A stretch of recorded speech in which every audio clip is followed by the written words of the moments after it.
this precious. Our opportunity to share words together, words of hope, challenge, inspiration. We have treasure in our shared language. I'd like to introduce you to someone. Meet 7-year-old Lizzie, a wiry-haired tomboy sailor, full of pride and happiness, having just won that trophy in a national sailing championship, drenched in sea spray, grinning all the way, wearing my specially printed winner's t-shirt and those trainers, which I loved because they had pictures of superheroes on them. My dad was taking this photograph and we were both squeaking with the buzz of it all, the noise and the chatter, sails cracking in gusts of wind, music booming out as 150 boats were hauled ashore after races. And then he'd march me back to the caravan where my mum, who was usually singing something, was ready with a dry towel and a soft, fluffy jumper she'd probably just finished knitting.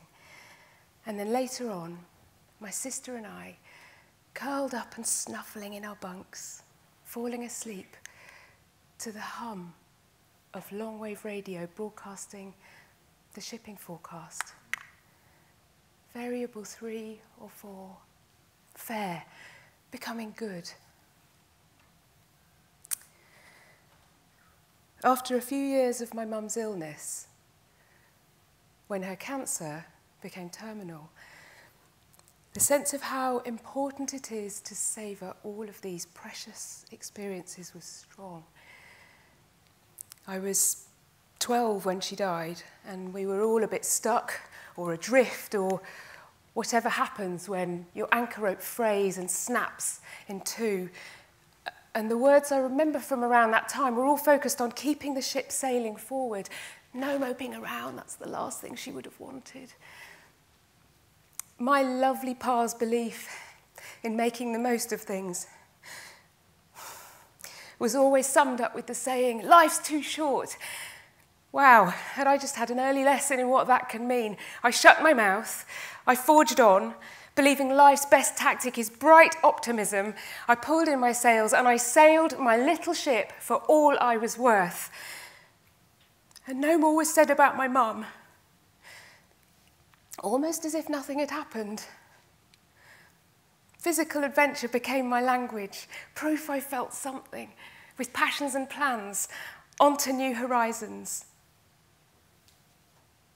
3 decades since then, resilient, determined, curious. I've been learning some interesting things about the power and the importance of words. My work as a designer has always echoed a fascination with expressions of feeling and emotion. I've had a love affair with letter forms, hand lettering, letterpress, expression in typographic work.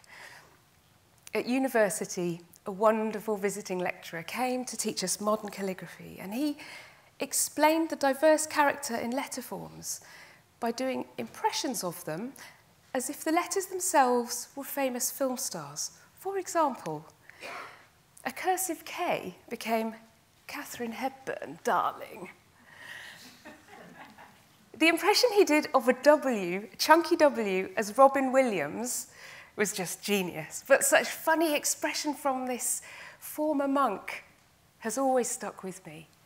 And he described to us years of studying silently in his cell to master traditional calligraphy. And yet here he was with us now, no longer quiet in the order, but wildly animated and channeling all of that into the most gorgeous, expressive pieces of contemporary calligraphy.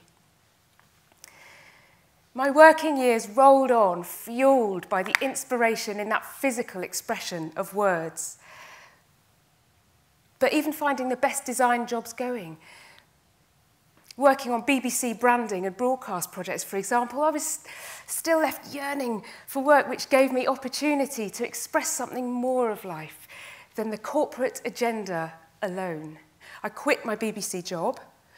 For a while, I went on a photography mission, working with charities to tell stories about communities around the world fighting social injustice, particularly on behalf of children, with an immense curiosity about how people live brighter in the face of the most horrific circumstances, how they keep their ships sailing, arrange life around them to keep going on to their new horizons. Maybe in response to all of these encounters, design and typography just wouldn't leave me alone. The words wouldn't go away. And then digital platforms sprang up, making discovery and sharing of inspiration so much easier. I noticed a couple of things were bubbling up. On the one hand, I found encouragement to try new expressions, gather my tools and resources, explore design projects of my own to share within like-minded communities online. And then, on the other hand, a sense of being rather drowned out by oceans of opinion sloshing around online, again, often driven by a massive corporate marketing agenda. I was distracted by digital, addicted to this little keypad in my palm with no visual expression in the characters I tapped out in status updates that just got washed down rivers of those noisy social feeds. It just felt so empty. Anxious making. Is anyone even listening? And then the same hideous faces popping up in fear-driven news feeds that I struggled to believe. I felt exhausted, depressed, but convinced. We've got to find some much better focal points. So I embarked on another journey to explore this. This time, my brief a simple sticky note on my pinboard. Each day, for 100 days, I made space away from screens and created a small piece of typographic work by hand. At first, just in my sketchbook. It was simply a space to dwell on concepts, words, ideas I found helpful. Soaking in quotes to explore political language, even my own language. Letting go to slow process, thoughts had time they needed to mature and take root. With paper and pen, I found it much easier to engage deeper thought and opinion, unhooked from addictive digital scrolling, which gives no incentive for pausing or room to reflect and let things properly sink in. Science tells us information is better understood when written by hand rather than typed digitally. So to curl fingers around letter forms does something to embed their meaning in a way that typing can't.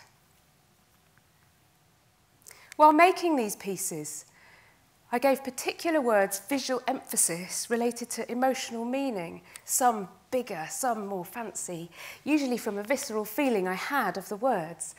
This is a useful way to visualize what's going on internally, so their appearance now triggers deeper associations in my mind. The physical object carries a symbolism, even if the words themselves may seem so basic. And so, over time, I built my own collection of personal manifestos, my words to live by, not political or trite, hollow decorations, but beautiful anchor points, my words inspired by my own stories. And then comes contemplation. To contemplate something, to give it your gaze, is complicity. To acknowledge there's meaning in it and slow down in search of that. These words, at last, helped me to brave some honesty about losing my mum. A way of gently navigating that unspoken grief and sorrow, as well as celebrating love and hope. And it's the magic of speaking those hushed words out loud, and then they get easier to say, and they go on helping me pursue more wholehearted relationships through all a family's highs and lows, and even more too. These words, they signal wise, heartfelt choices distilled from complex thought, grounding any of my efforts to go out there and make a sustainable difference in the world. Firm anchors. These small words grow and speak of confidence in finding grace and strength enough to hang in on a mission for good things, even through the dark of our bleakest times. But hang on, these are my words. I wonder, what would yours be? Because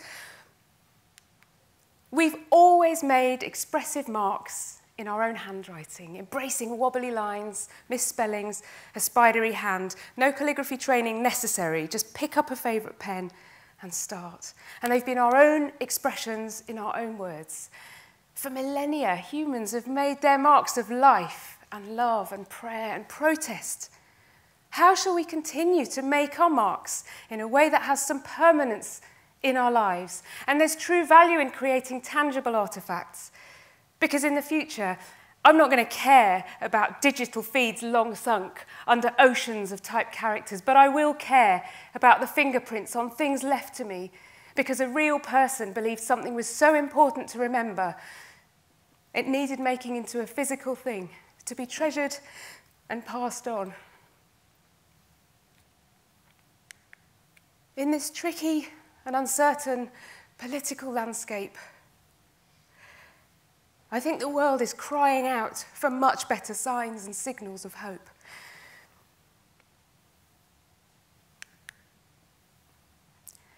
Change doesn't always happen fast.